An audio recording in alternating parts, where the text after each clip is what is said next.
Welcome everyone to a brand new episode of the Untold. I'm your host Fatma Awali, and with me is Daj Al-Hotari. Hi, How we are doing? you? Good, I'm and you? good. We're doing good. You're like, hi. Yeah. What do we have for today? All right, we have Mr. Talal Mhanna. Previously, I had him in different programs here, shows in Kuwait TV, and I'm really happy to have him here again. And I guess he's also a friend of our producer, and I guess you know him as well. Yes, right? also, and he's a very good friend and also a valuable guest that we depend on when Yep. it comes to explaining business Yep, and running businesses and yes. so I can't wait to start this interview. all right. Yeah. Stay with us.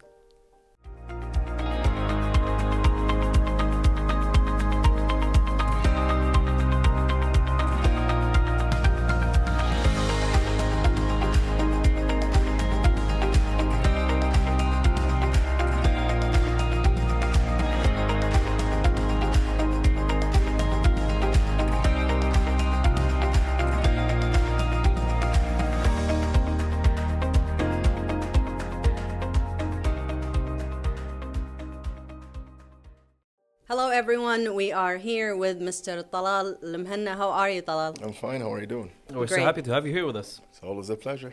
So, Talal is not only an expert in when it comes to business. You've worked in both the private and the government sector, and you know how people should start their businesses and how to become an entrepreneur. Because I think we can call you an entrepreneur now.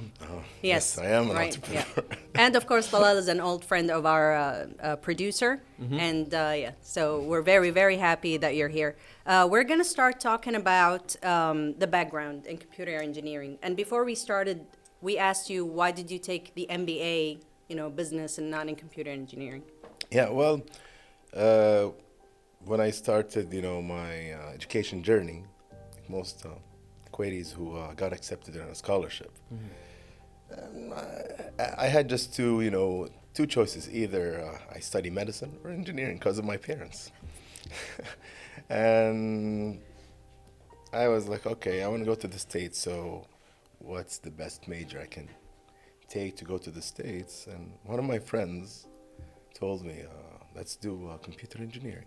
I was like, okay, let's do it then. He's like, yeah, we'll be experts in Okay. programming, games, and all these kind of things. I was like, okay, sure, let's do this. And I have no clue what computer engineering is. And then the journey started, and after 5 years, I graduated. I came back Did you end up liking what you studied? to be quite honest, now I like it. Okay. When I graduated, I never liked it. Now it kicked in, And it was from Arizona. It was from Yeah. Arizona State Yeah. University, Sun Devils. And so when I came back to Kuwait in the beginning of the 2000, okay, it was like 2004, 2005. The field of programming in Kuwait was kind of new. So not all people and not even all companies are aware of programming. So they used to outsource everything. And when I say outsource, it's even outsourced out of Kuwait. Oh. The software and all the programming and the codings of any software they want. So when I came here, I couldn't really find, well, I found a job, but I couldn't find exactly What you wanted? What What I you're want. supposed to be doing. exactly. Yes. So I worked as something close to the things I field, studied. yeah. Okay, for like a couple of years in one of the telecom companies here, and then it's just my manager, who was also my mentor, told me, why don't you look into MBA and learn management and be a project manager. Project manager or project management takes from both worlds. You lead engineers, so you have to understand the process of doing things in an engineering way. Meanwhile, you apply the management aspects or concepts.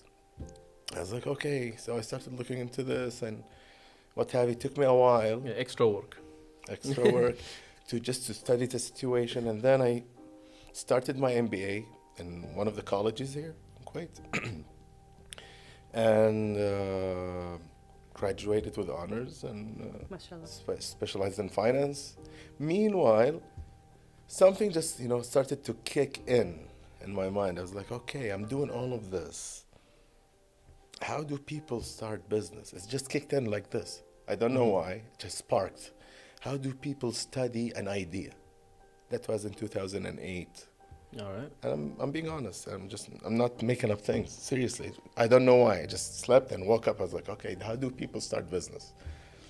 And then I started, just searching the web, trying to find ways how people start their own business. I even asked experts here in Kuwait. They, believe it or not, back in the days, people didn't really know. They just went for it. And whatever comes in the way, they will just do it. And if it was done well, then the business starts. If not, I guess because nowadays Yes. we have access to the internet and more Thank you. knowledge, more Thank you. searching here and there, so Exactly. it makes So- life easier for them. So I was like, okay, maybe that's like kind of a gap, and I need to figure out a way of organizing the thoughts of people. And I'm really good with numbers and, crunching numbers and all these kind of things. So started looking into how to study an idea. Went online, even in the States or whatever. There was no clear way of studying an idea, even in the States. So I had to come up with a model of studying ideas. So I was like, okay. So I read about feasibility studies, but it wasn't. Oh yes, because that was our next question. It wasn't Yes, yeah. clear. Okay. So I was like, okay, maybe I have to come up with something. So I came up with a model. Nice. Since 2009 until now, I use it and I teach people how to use it, and it's working really well. That's amazing. Yeah. Yeah. Because on his Instagram and your social media pages, you tell people how to start businesses. You tell them about the feasibility study, which is very, very important. And you urge them to go and check the sources and all. Tell us more about that. Okay, so, well, to do any business, it's advisable to start studying your idea using the feasibility study methodology. Now, not a lot of people like this or believe in this. Lots of them say, you just go with the flow and start. Just start. Yeah, but what about your capital? I mean, exactly. yeah. I mean, your money, that's your money. And if it's not your money, you're taking money from people. Yes. So you cannot really guarantee the success. You need to reduce the Risks. the risks, the marginal errors in your decisions and what have you. And the best way to do this is to study it. I mean, in life, even if like now we're in the summer, right? We are in the summer, Yep. and you want to travel. Before you travel, you have to study the destination you want to go Destination, to. Yes. You have to allocate do a a budget. whole You have planning. to find the places, the cities, especially if you've never been to that place before. You'll be taking your friends or family or kids. So you really cannot risk it with them. Okay? So studying something, analyzing something is Safer. safer, and it's part of our logical thinking. Yeah. Yeah. So why, when it comes down to business, you don't want to do this? Of course. Not to be spontaneous and just, go with the full for it. Yeah. It's business. So exactly, it's business, it's money, it's a big responsibility, and so I kind of organized a model of studying ideas. Okay. And this model is very simple, very nice, and it's everywhere, but it's not organized. I reorganized it. That's all. I just used I cut it in two parts, operational, marketing, finance, and you have the strategies, the corporate strategy of your ideas. That's how you study an idea. That's Okay. pretty much it. I'm Easy. curious, why did you actually open or create the social media accounts? What was the reason behind that? Well, I wanted to help people to start their own businesses and to distinguish people who are entrepreneurial and who are not. Because not everyone can be an entrepreneur. And that's Well not a said. shame. It's Well not a said. shame. You can be successful in your job, and you can be rich in through your job, your career, and others can be successful being a business, man or woman. That's fine.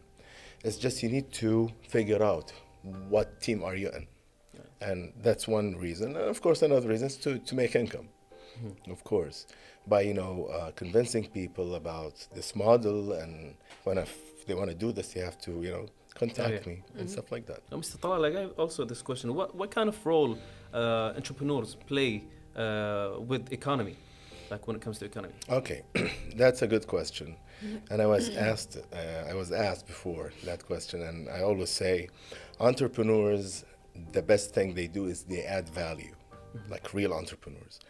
To add value, it means you have to find a solution, a unique plus creative solution for a problem in the market. And once you find the solution, you start selling it. And when you sell it with credibility and preciseness, people will be convinced, they will respect you, and they will pay with happiness. All right, fair enough. I thought it was just about creating jobs for other people, which that's is also the That benefit comes of later Well, on. that's the Okay. basic maybe knowledge of us know about entrepreneurs. It's easy. Starting a business is easy. It's just you need to be tolerant. You need to be You need to know your challenges. challenges and embrace the change in any business that Okay, happens so to adapt, along yeah. the way. That's pretty much it. Find a solution, make it creative, add value, and put a price tag on it and sell it. Being said, this solution has to be credible and creative. That's Okay. it. Easy as And it sounds. Mr. Talal, if we're talking about SMEs, can you please explain a little bit about them and tell us what are the biggest challenges in Okay. these? In our local market and in the world. Let's put it that way. SMEs, well, first of all, for maybe some of the viewers who don't understand what SMEs means, it stands for small and medium enterprises or companies. The challenges they face, there are a lot. If we're talking about challenges from an entrepreneurial side, let's put it that way, is number one, the entrepreneur has to understand the business he's getting into from a technical point of view or operational, from a marketing point of view, from a financial point of view, from a risk point of view. That's number one. A lot of aspects. Yeah, that's number two. From, let's say, a government or market aspect, the challenges are definitely if the country or the government is not helping and they're not imposing, encouraging laws and regulations, then there won't be any SMEs in the market. And believe it or not, SMEs play a big role in any market. They take 80% of the GDP, the gross domestic product, of any market in the world. 80%, meaning they employ 80% of the population, 80% of the production comes from SMEs, and and so forth. So Oh, I thought it was the 80% is a huge biggest number. corporations. No. no, it's 20%. It's 80% for small businesses. Wow. So if you don't respect them, if you don't help them, So what are some of the examples for small businesses, small medium enterprise, like restaurants? let's look at it from a definition point of view. Okay. The definition here in Kuwait is any business, whether it be it services, products, you name it. Okay. Any business that starts with a capital of 1,000 Kuwaiti dinars to 250,000 Kuwaiti dinars is a small business. And any business that starts with 251,000 Okay. to And about 500 is That's a medium. medium. That's number one, criteria number one. Criteria number two, if the business is up and running and they're selling and successfully doing well, then they look at your revenue, not your profits. The revenues. If your revenues reach up to 1 million a year, 1,250,000, that's a small business. If it reaches up to 1,750,000 a year, then that's medium. If you're employing 50 up to 50, that's a small. If you're employing up to 150, that's medium. That's a lot of calculations and numbers. Yeah, started to getting lost there. Yes, so 1 million a year, that's small business. That's small. Yeah. I didn't expect that. Wow. Revenue, May not Allah profit. bless us with small Small businesses numbers. today. Revenues. Okay. Sales. Oh, not the net not revenue. net Okay, profit. okay. No, All right. no. So let's actually take this quick break before we continue Sure. the interview. All right, stay with us, dear viewers.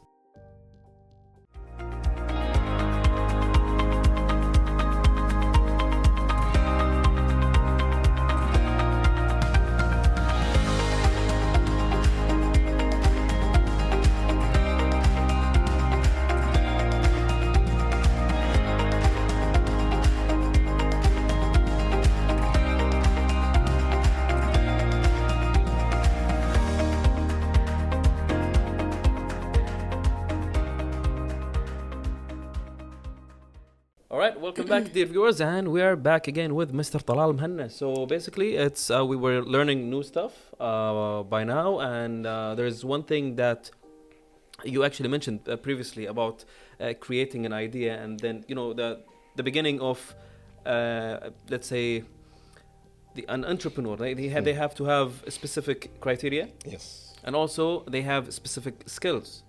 Can we talk about the skills since we talked about the criteria? Okay. Again, as I said, I always refer back to the model I've created. Skills, we're talking about operational, marketing, and finance. The business always consists of operations, marketing, finance. Any government entity consists of operations, marketing, finance. If you want to travel, it's always operations. Airplane, marketing, you convince your friends, finance is your pocket. So Wow. always think that way. The skills, if you're talking about operations, they have to know, for example, if they're starting an online business, they have to know some programming. If they're starting a central kitchen, they need to know how to basically cook and how to prepare recipes. If they are starting a clinic, then they need to know how to treat people from a medical point of view. Marketing, they need to know how to segment the market, choose the segment they're targeting, and the people they want to convince to buy from them. They need to know the concept of value. What's a value? Value is benefits versus costs. So I need to offer benefits, which is intangible, versus cost, which is tangible. So you have to be smart in this. Finance, you need to know how to read your reports, financial reports. You need to know how to read your bank statements. So you actually have to do a lot of research. Not anyone can be an entrepreneur. That's for sure. Yeah, they need to discover this. They need to know if they're up for this challenge or not. But how do we know, for example, I know you teach people how to open up their businesses. How do I know if I need more, cost for my operations or my marketing? And people say it's always about the marketing. When you market it perfectly, then people are going to come to you. But what about the operations? How do I decide, or do you teach us how to decide where to put our money? Yes, because when we say operations, there are 9 areas you need to cover. Okay. One of them, for example, is employment or staffing, HR. So salaries. Salaries, and how to employ, from where, which pool. Is it from outside of the country or inside? And each decision comes with cost, governmental cost and inner cost, salaries. We're talking about also another area is the location and choosing a location, the construction and quality, legal aspect. So these areas, 9 areas, once they're covered, then you've prepared your operational budget. The same thing with marketing. There are 8 areas you need to cover. Finance, 4 areas. Okay, so there's this question for not like it's not detailed, because the question is, if I'm going to start a business, what do you think in your perspective is trendy right now? So what should I go for? What should I aim for? Okay, if we're talking in general, then technology. anything with technology, but you have to make sure it rhymes with your passion. That's the trick. If you're chasing money and you're just looking for profits, you will you will get tired. You will get bored from your business, because especially in the first 2 to 3 years, you will be spending between 10 to 15 hours in your office working, because you'll be wearing lots of hats. Sometimes you're the accountant, sometimes you're a general manager. I was playing so many roles in the beginning, so you'll be doing the same thing. So you need to basically know all these kind of things. Was it hard for you or difficult the first time you started your own business? Yes, of course. Even though you had the theory and the right, planning, but when it came to execution, how was it? Really hard. When it comes down to the ground, it's really hard, because when you plan something, your plan always is set based on certain circumferences. I don't, it's tongue twister. Anyways, because when you plan something on papers, it's always done based on some conditions and circumstances. When it comes down to the ground and want to apply whatever is written, the situation has changed. There are so many factors that will come in that even wasn't factored in your plan. Wow. So it's like a shocking new problem, another problem. Then, for example, let's you're putting say, fires everywhere. I started one of the businesses 6 or 7 months before COVID. Oh yeah, I remember. In my plan, there was no COVID. Yes. So you have to embrace change. You have to know how to manage change while you're working. It wasn't easy at all. Okay. And when it comes to choosing your business, for example, nowadays, 2024, what are the businesses that are trending, and should we be afraid of market condensed businesses? Like you were talking about opening your own gym, Dej. Yep. Yeah. So See, that could be see, you have to match it with your passion. But what's trending is technology. Anything with technology, anything with smart apps and AI and cybersecurity. But if that's not your passion, what if my passion value, like the product's value, is just minimum? Does that even work?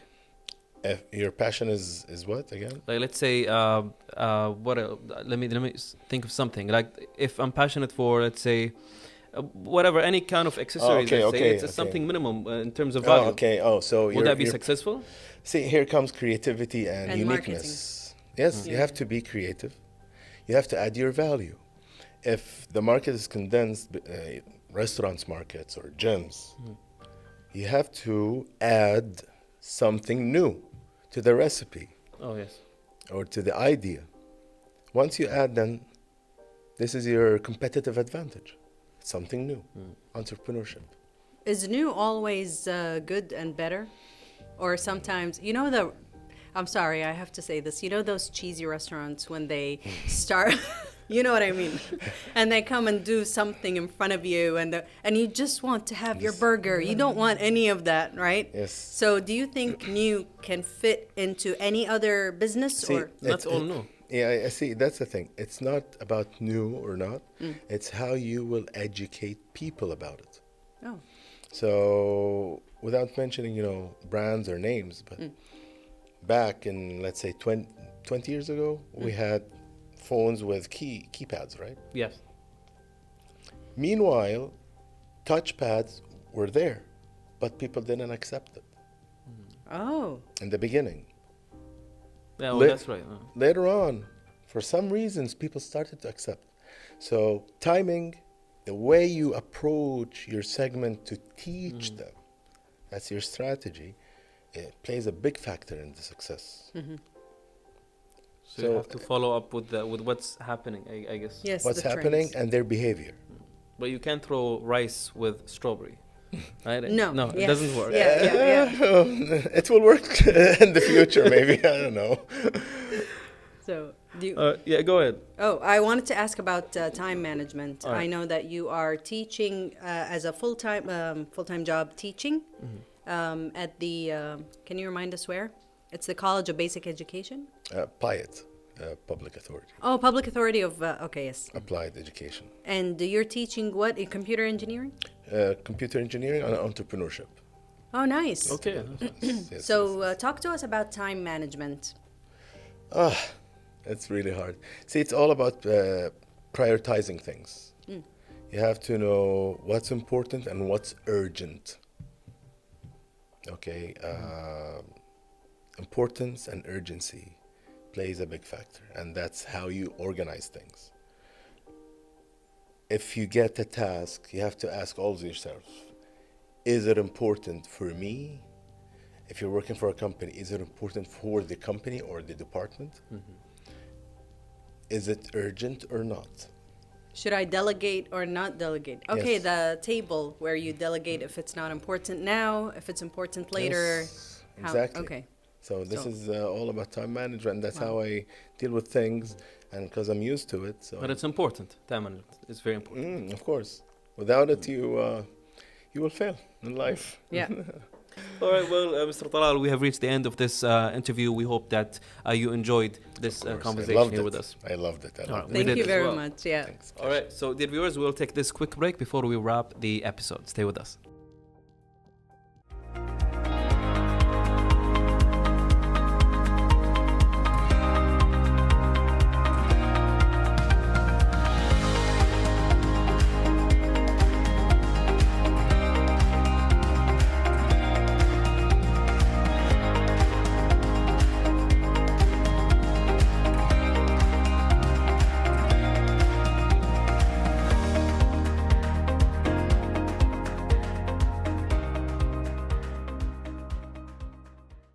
Okay, that was the end, dear viewers. We hope you enjoyed this episode of The Untold. What do you think about it, Fatma? I learned a lot from Mr. Talal AlMuhana, and we Always. want to thank him actually for all the information that he gave us.